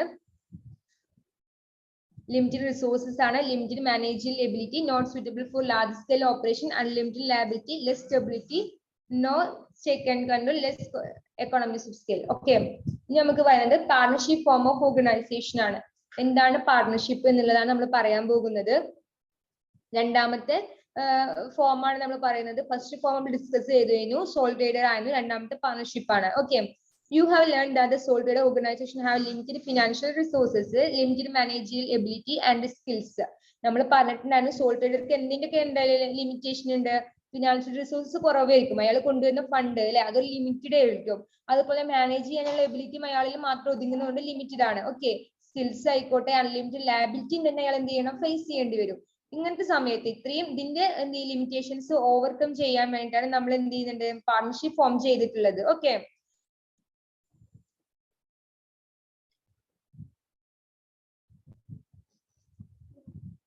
സോ അതായത് ഒരു ഗുഡ് മാനേജർക്ക് ചിലപ്പോൾ എന്തുണ്ടായിരിക്കില്ല, സഫിഷ്യന്റ് ആയിട്ടുള്ള ക്യാപിറ്റൽ ഉണ്ടായിരിക്കില്ല അല്ലെ. നന്നായിട്ട് ബിസിനസ് ഒക്കെ ചെയ്യുന്ന വ്യക്തികളായിരിക്കും, പക്ഷെ അയാൾക്ക് ബിസിനസ്സിലേക്ക് വരാനുള്ള ഒരു ക്യാപിറ്റൽ എന്ത് ചെയ്യുന്നില്ല, അയാളെ കയ്യിലില്ല. സോ നമുക്ക് എന്ത് ചെയ്യാൻ പറ്റും, സോ ആ സിറ്റുവേഷനൊക്കെ നമുക്ക് ഓവർകം ചെയ്യാൻ നമുക്ക് പാർട്ണർഷിപ്പ് പറ്റും അല്ലെ. എല്ലാവരും കുറേശ്ശെ ക്യാപിറ്റൽ കൊണ്ടുവന്നാൽ മതി. സോ അങ്ങനത്തെ എന്താണ് പാർട്ണർഷിപ്പ് ഫോം, രണ്ട് വ്യക്തികൾ അല്ലെങ്കിൽ രണ്ടോ അതിലധികമോ വ്യക്തികൾ കൂടി ചേർന്നിട്ട് ബിസിനസ് ചെയ്യുന്നതിനാണ് പാർട്ണർഷിപ്പ് എന്ന് പറയുന്നത്. Okay, this calls for a situation where two more persons come together, pool their capital and skills and organize the business. രണ്ടോ അതിലധികമോ വ്യക്തികൾ കൂടി ചേർന്നിട്ട് അവരുടെ ക്യാപിറ്റലും സ്കിൽസും അതുപോലെ ചെയ്ത് വെച്ചിട്ട് ബിസിനസ് നടത്തിക്കൊണ്ടുപോവുക. Okay, this type of business organization called a partnership organization, it grow essentially because of the limitation and failure of the sole proprietorship. Sole പ്രൊപ്പറേറ്റർഷിപ്പിന്റെ തകർച്ച അല്ലെങ്കിൽ ലിമിറ്റേഷൻസിൽ നിന്ന് നമ്മൾ എന്താണ്, ലിമിറ്റേഷനിൽ നിന്നാണ് പാർട്ണർഷിപ്പ് ഗ്രോ ചെയ്തിട്ടുള്ളത്, പാർട്ണർഷിപ്പ് വളർന്നു വന്നിട്ടുള്ളത് എന്നാ പറയുന്നത്. ഓക്കെ, സോ ഡെഫിനിഷൻ പറയുന്നുണ്ട് പാർട്ണർഷിപ്പിന്റെ. The Indian Partnership Act 1932 define partnership as the relationship between persons who have agreed to share the profits of business carried on by all or any of them acting for all. എന്താ പറഞ്ഞ relationship between persons, വ്യക്തികൾ തമ്മിലുള്ള ബന്ധമാണ്. Okay, relationship between person, രണ്ട് വ്യക്തികൾ തമ്മിലോ അല്ലെങ്കിൽ എന്താണ് രണ്ടോ അതിലേക്കുമോ വ്യക്തികൾ തമ്മിലുള്ള ബന്ധങ്ങളായിരിക്കാം. Who have agree to share the profit, അവർ സമ്മതിക്കുകയാണ്, എന്താ അവർ എഗ്രി ചെയ്യണം, ആരാണോ ഉറപ്പ് നൽകുന്നത് ആളുകളിലെ എല്ലാവർക്കും വേണ്ടിയിട്ട് അല്ലെങ്കിൽ അതിൽ എന്താണ് മറ്റു ആളുകൾക്ക് വേണ്ടിയിട്ട് ചിലപ്പോൾ എന്ത് ചെയ്യാം, ഇവരെല്ലാവരും കൂടി ചിലപ്പോൾ എഗ്രി ചെയ്യാതിരിക്കാം, എന്ത് കുറച്ച് ബിസിനസിന്റെ പ്രോഫിറ്റ് ഷെയർ ചെയ്യാം എന്ന് എഗ്രി ചെയ്യുന്ന ആളുകൾ തമ്മിലുള്ള ബന്ധത്തിനെയാണ് നമ്മൾ എന്ത് ചെയ്യുന്നത്, പാർട്ണർഷിപ്പ് എന്ന് പറയുന്നത്. അതായത് ഇപ്പൊ 5 പാർട്ട്നേഴ്സ് ഉണ്ട് എന്ന് വിചാരിക്കാം. സോ 5 ആളും എന്ത് ചെയ്യുന്നില്ല, ചിലപ്പോ വർക്ക് ചെയ്യണമെന്നില്ല, ചിലപ്പോ ഇവർക്ക് വേണ്ടിയിട്ട് എന്ത് ചെയ്യാം, മറ്റ് ചിലപ്പോ 3 പാർട്ട്നേഴ്സ് ആയിരിക്കും ശരിക്കും വർക്ക് ചെയ്യുന്നത്, ആക്റ്റീവ് ആയിട്ട് നിൽക്കുന്നത്. 2 പേര് എന്തായിരിക്കും, അവർ വേറെ പ്രൊഫഷൻ ഉണ്ടായിരിക്കും, ഇതിൽ ക്യാപിറ്റൽ കോൺട്രിബ്യൂട്ട് ചെയ്തിട്ടുണ്ടായിരിക്കും, പക്ഷെ എന്താണ് ഇതിൽ എപ്പോഴും എന്ത് ചെയ്യുന്നില്ല, വരുന്നില്ല. സോ 3 പാർട്ട്നേഴ്സ് ആണ് ആക്റ്റീവ് ആയിട്ട് നിൽക്കുന്നത്. സോ ഈ 3 പാർട്ട്നേഴ്സ് 2 പാർട്ട്നേഴ്സിനും വേണ്ടിയിട്ട് എന്ത് ചെയ്യുന്നുണ്ട്, ഇവിടെ പാർട്ട്നേഴ്സ് ആയിട്ട് പ്രവർത്തിക്കുന്നുണ്ട്. അതാണ് പറയുന്നത് to share the profits of business carried on by all. ചിലപ്പോൾ എന്ത് ചെയ്യാം, ഈ 5 പേർക്കും വേണ്ടിയിട്ട് ആ ബിസിനസ് ക്യാരി ചെയ്യാം, 5 പേർക്കും കൂടി ആ ബിസിനസിന്റെ ആക്ടിവിറ്റീസ് എന്ത് ചെയ്യാൻ നടത്തിക്കൊണ്ട് പോവാം. അതല്ലെങ്കിൽ or any of them acting for, അല്ലെങ്കിൽ അവരിൽ എന്താണ് ചിലപ്പോൾ അതിൽ കുറച്ച് ആൾക്കാർക്ക് ഇത് നടത്തിക്കൊണ്ട് പോകാം, ബാക്കിയുള്ളവർക്ക് വേണ്ടിയിട്ട് എന്ത് ചെയ്യാം, ഈ 2 പേർക്ക് വേണ്ടിയിട്ട് നമ്മുടെ എക്സാമ്പിൾ പറഞ്ഞപ്പോൾ 2 പേർക്ക് വേണ്ടിയിട്ട് ഈ 3 പേർക്ക് എന്ത് ചെയ്യാം, ബിസിനസ് നടത്തിക്കൊണ്ട് പോവാം. ഓക്കെ, 5 പേര് തന്നെ വേണമെന്നില്ല. സോ 5 പേര് ക്യാപിറ്റൽ കോൺട്രിബ്യൂട്ട് ചെയ്തിട്ടുണ്ടെങ്കിൽ പോലും എന്താണ് അവർക്ക് വേണ്ടിയിട്ട് ഈ 3 പേർക്ക് എന്ത് ചെയ്യാം, ബിസിനസ് കണ്ടക്ട് ചെയ്യാം എന്നാണ് പറയുന്നത്. Okay, based on the above definition, we can state that partnership is an association of 2 or more persons who have joined together. 2 or more persons in an association or a group who have joined together to share the profit of business. അവര് എന്ത് ചെയ്യുന്നതാണ്, ബിസിനസിന്റെ profit share ചെയ്യാൻ വേണ്ടിയിട്ട് ഒരുമിച്ച് കൂടിയതാണ്. carried on by all or any of them acting for all.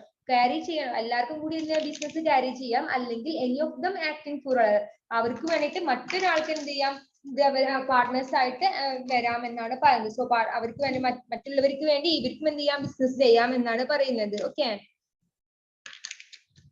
എന്തൊക്കെയാണ് business പാർട്ണർഷിപ്പിന്റെ ഫ്യൂച്ചേഴ്സ്? പ്ലൂറാലിറ്റി ഓഫ് പേഴ്സൺസ്, അല്ലെ, രണ്ടോ അതിലധികമോ പേരുകൾ കൂടി ചേരുമ്പോഴാണ് പാർട്ണർഷിപ്പ് ആവുന്നത്. ഓക്കെ, കോൺട്രാക്ച്വൽ റിലേഷൻഷിപ്പ്, അവിടെ ഒരു എഗ്രിമെന്റ് വരുന്നുണ്ട്, പാർട്ണർഷിപ്പ് ഡീഡ് വരുന്നുണ്ട്. സോ പാർട്ണർഷിപ്പിൽ ഒരു എഗ്രിമെന്റ് വരുന്നുണ്ട്, ഒരു കോൺട്രാക്ട് ബേസിസിലാണ് നമ്മൾ പാർട്ണർഷിപ്പ് നടക്കുന്നത്. പ്രോഫിറ്റ് ഷെയറിംഗ് ആണ്. പ്രോഫിറ്റ് എന്താണ്, എങ്ങനെയാണോ അവരുടെ പ്രോഫിറ്റ് ഷെയറിംഗ് റേഷ്യോയിൽ പറയുന്നത് അതുപോലെ ഷെയർ ചെയ്യണം. സോ അവർ ക്യാപിറ്റൽ കൊണ്ടുവരുന്നതിനനുസരിച്ചിട്ടായിരിക്കും ചിലപ്പോൾ എന്ത് ചെയ്യുക, അവരുടെ പ്രോഫിറ്റ് ഷെയർ ചെയ്യുന്നത്. ഓക്കെ, എക്സിസ്റ്റൻസ് ഓഫ് ബിസിനസിന് എന്തെങ്കിലും ഒരു എക്സിസ്റ്റൻസ് ഉണ്ട്.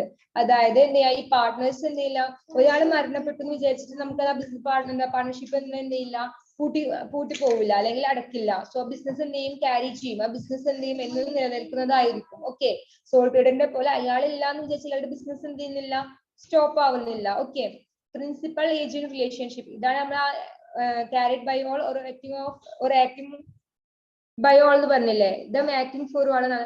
അതായത് പ്രിൻസിപ്പൽ ഏജന്റ് റിലേഷൻഷിപ്പ് ആണ്. സോ നമ്മൾ എക്സാമ്പിൾ പറഞ്ഞു 5 പാർട്ട്നേഴ്സ് ഉണ്ട്.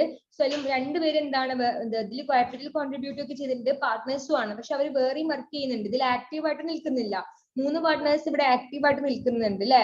അപ്പൊ ഇവിടെ എന്താണ്, ഒരു പ്രിൻസിപ്പൽ ഏജന്റ് റിലേഷൻഷിപ്പ് വരുന്നുണ്ട്. അതായത് ഈ 2 പാർട്ട്നേഴ്സിന് വേണ്ടിയിട്ട് ഈ 3 പാർട്ട്നേഴ്സ് വർക്ക് ചെയ്യുന്നുണ്ട്. സോ അപ്പൊ എന്താണ്, ആ 2 പാർട്ട്നേഴ്സിന്റെ ഒരു ഏജന്റ് ആയിട്ടാണ് ഈ 3 പാർട്ട്നേഴ്സ് വരുന്നത്. ഓക്കെ, ഒരു ഏജൻസി റിലേഷൻഷിപ്പ് ക്രിയേറ്റ് ചെയ്യപ്പെടുന്നുണ്ട്. പ്രിൻസിപ്പൽ ഏജന്റ് റിലേഷൻഷിപ്പ് ഈ 3 പാർട്ട്നേഴ്സ് ആണ് വർക്ക് ചെയ്യുന്നത്. ഓക്കെ, അതാണ് പ്രിൻസിപ്പൽ ഏജന്റ് റിലേഷൻഷിപ്പ് എന്ന് പറയുന്നത്. അൺലിമിറ്റഡ് ലാബിലിറ്റി ആണ്. സോ ബിസിനസ് ആണ്, സോ അൺലിമിറ്റഡ് ആയിട്ടുള്ള ലാബിലിറ്റി ആണ്. സോ അവർ ക്യാപിറ്റൽ കൊണ്ടുവന്നു, എന്നിട്ടും അവർ നഷ്ടം എന്ത് ചെയ്യുന്നത്, അവർക്ക് ഒരുപാട് നഷ്ടം വന്നു. ഈ ക്യാപിറ്റൽ ഒക്കെ എടുത്തിട്ടും അവർ ഉപയോഗിച്ചിട്ടും അവർ നഷ്ടം എന്ത് ചെയ്യുന്നില്ല, നികത്താനാവുന്നില്ല എന്നുണ്ടെങ്കിൽ പാർട്ട്നേഴ്സിന്റെ പേഴ്സണൽ പ്രോപ്പർട്ടി എടുത്തിട്ട് എന്ത് ചെയ്യണം, ആ ഡെബ്റ്റ്സ് ഒക്കെ നമ്മൾ ക്ലിയർ ചെയ്യണം. Okay, good faith and honesty, എന്താണ്, പാർട്ട്നേഴ്സ് തമ്മിൽ ഒരു വിശ്വാസം, ഒരു ഹോണസ്റ്റി റിലേഷൻഷിപ്പ് ഒക്കെ എന്താണ് നിലനിൽക്കുന്നത്, അല്ലെ. എപ്പോഴും വഴക്കൊന്നും പാടില്ല, അവർ തമ്മിൽ അവരുടേതായ ഒരു വിശ്വാസത എന്ത് ചെയ്യണം, ക്രിയേറ്റ് ചെയ്യപ്പെടണം. Okay, restriction on transfer of shares, നമ്മൾ ഷെയർ ട്രാൻസ്ഫർ ചെയ്യാനെന്നില്ല, റെസ്ട്രിക്ഷൻ ഉണ്ട്. അതായത് ഒരു പാർട്ട്നേഴ്സ് പറയാണ് വേറൊരാളോട് പറയാണ് ഞാൻ പോവാണ് ഇന്റെ ഷെയർ എടുത്തിട്ട് അതിൽ കൂടിക്കോ എന്ന് പറയാൻ. സോ അങ്ങനെയൊന്നും പറ്റില്ല. അതിനെന്ത് ചെയ്യണം, മറ്റുള്ള പാർട്ട്നേഴ്സിന്റെ ഒക്കെ സമ്മതം ഉണ്ടെങ്കിൽ മാത്രമേ ഉള്ളൂ അയാൾക്ക് എന്ത് ചെയ്യാൻ പറ്റുള്ളൂ, അയാളുടെ ഷെയർ ട്രാൻസ്ഫർ ചെയ്യാൻ മറ്റൊരു വ്യക്തിക്ക്, തേർഡ് പാർട്ടീസിന് എന്ത് ചെയ്യാം, ട്രാൻസ്ഫർ ചെയ്യാൻ പറ്റുള്ളൂ. ഇപ്പോൾ ഞാൻ ബിസിനസ് ചെയ്യുകയാണെങ്കിൽ എനിക്ക് ആ ബിസിനസ് ഞാൻ വേറൊരാൾക്ക് കൊടുക്കുകയാണ്, ഞാൻ ഇന്ന് മുതൽ ഇവരാണ് എനിക്ക് പകരം വരുന്നതെന്ന് പറയാൻ പറ്റില്ല. സോ അവർക്ക് എന്ത് വേണം, ആ പാർട്ട്നേഴ്സ് ഒക്കെ എന്ത് ചെയ്യും, സമ്മതിക്കണം, എന്നാൽ മാത്രമേ നമുക്ക് എന്ത് ചെയ്യാൻ പറ്റുള്ളൂ. അതുപോലെ എന്ത് ചെയ്യണം, എഗ്രിമെന്റിലൊക്കെ മാറ്റപ്പെടണം, എന്നാൽ മാത്രമേ അയാൾക്ക് അയാളുടെ ഷെയർ ട്രാൻസ്ഫർ ചെയ്യാൻ പറ്റുള്ളൂ. ഓക്കെ,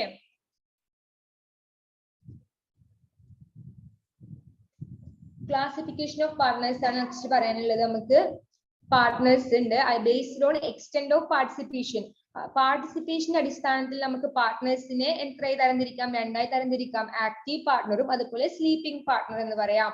അതുപോലെ ഷെയറിംഗ് ഓഫ് പ്രോഫിറ്റ് ഷെയറിംഗിന്റെ ബേസിൽ നമുക്ക് എന്ത് ചെയ്യാം, പാർട്ട്നേഴ്സിനെ രണ്ടായി തരംതിരിക്കുന്നുണ്ട്. നോമിനൽ പാർട്ട്ണറും അതുപോലെ പാർട്ട്നേഴ്സ് ഇൻ പ്രോഫിറ്റ്. ഓക്കെ, ലാബിലിറ്റിന്റെ ബേസിൽ ലിമിറ്റഡ് ലാബിലിറ്റിയും എന്നും ലിമിറ്റഡ് പാർട്ട്ണർ എന്നും ജനറൽ പാർട്ട്ണർ എന്നും രണ്ടായി തരംതിരിക്കുന്നുണ്ട്. Based on nature of behaviour, അവരുടെ സ്വഭാവത്തിന്റെ ബേസിൽ നമുക്ക് എന്ത് ചെയ്യുന്നുണ്ട്, പാർട്ട്നേഴ്സിനെ രണ്ടായി തിരിക്കുന്നുണ്ട്. Partner by estoppel, partner by holding out. Okay, അത് നമുക്ക് അടുത്ത ക്ലാസ്സിൽ എനിക്ക് ഡീറ്റെയിൽ ആയിട്ട് നമുക്ക് പറയാം. സോ നമ്മൾ ഇന്ന് ക്ലാസ് എടുത്തത് ഏതൊക്കെയായിരുന്നു, സോൾ പ്രൊപ്രൈറ്റർഷിപ്പും അതുപോലെ തന്നെ പാർട്ണർഷിപ്പും ആണ് നമ്മൾ പറഞ്ഞിട്ടുണ്ടായിരുന്നത് അല്ലെ. ഫോംസ് ഓഫ് ബിസിനസ് ഓർഗനൈസേഷൻ ആണ്. നമുക്കൊന്ന് കൺക്ലൂഡ് ചെയ്യാം, ബാക്കി നമുക്ക് അടുത്ത ക്ലാസ്സിൽ നോക്കാം. സോ നമ്മൾ ഇന്ന് പറഞ്ഞിട്ടുള്ളത് ഇത്രയായിരുന്നു. സോൾ ട്രേഡർ ഉണ്ട്, അതായത് നോൺ കോപ്പറേറ്റീവ് ഫോംസിൽ രണ്ടെണ്ണം വരുന്നുണ്ട്, സോൾ ട്രേഡറും പാർട്ണർഷിപ്പും ആണ്. അതുപോലെ തന്നെ കോപ്പറേറ്റീവ് ഫോമിൽ വരുന്നതാണ് ജോയിന്റ് സ്റ്റോക്കും കോപ്പറേറ്റീവ് ഓർഗനൈസേഷനും.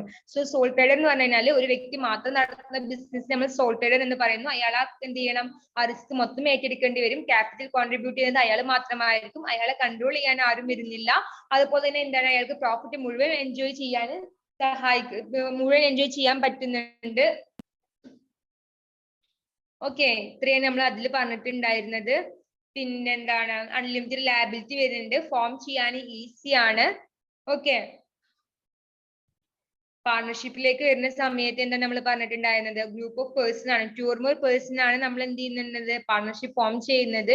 ഇവിടെ പ്രിൻസിപ്പൽ ഏജന്റ് റിലേഷൻഷിപ്പ് വരുന്നുണ്ട്. അതുപോലെ തന്നെ എന്താണ്, പ്രോഫിറ്റ് ഷെയറിംഗ് ഇസ് ഇമ്പോർട്ടന്റ് ആണ് നമ്മളുടെ പാർട്ണർഷിപ്പില്. അതുപോലെ തന്നെ ഒരു കോൺട്രാക്ടൽ ബേസിലുള്ള റിലേഷൻഷിപ്പ് ആണ്. പിന്നെ അൺലിമിറ്റഡ് ലാബിലിറ്റി ഇവിടെ വരുന്നുണ്ട്. റെസ്ട്രിക്ഷൻ ഉണ്ട്, ട്രാൻസ്ഫർ ഷെയർ ട്രാൻസ്ഫർ ചെയ്യുന്നുണ്ടെങ്കിൽ റെസ്ട്രിക്ഷൻസ് ഉണ്ട്. ഓക്കെ, ബിസിനസ് എക്സിസ്റ്റൻസ് നിലനിൽക്കുന്നത് ഒന്നാണ്. ഓക്കെ, ഇത്രയാണ് നമ്മൾ പറഞ്ഞിട്ടുണ്ടായിരുന്നത്. ഓക്കെ.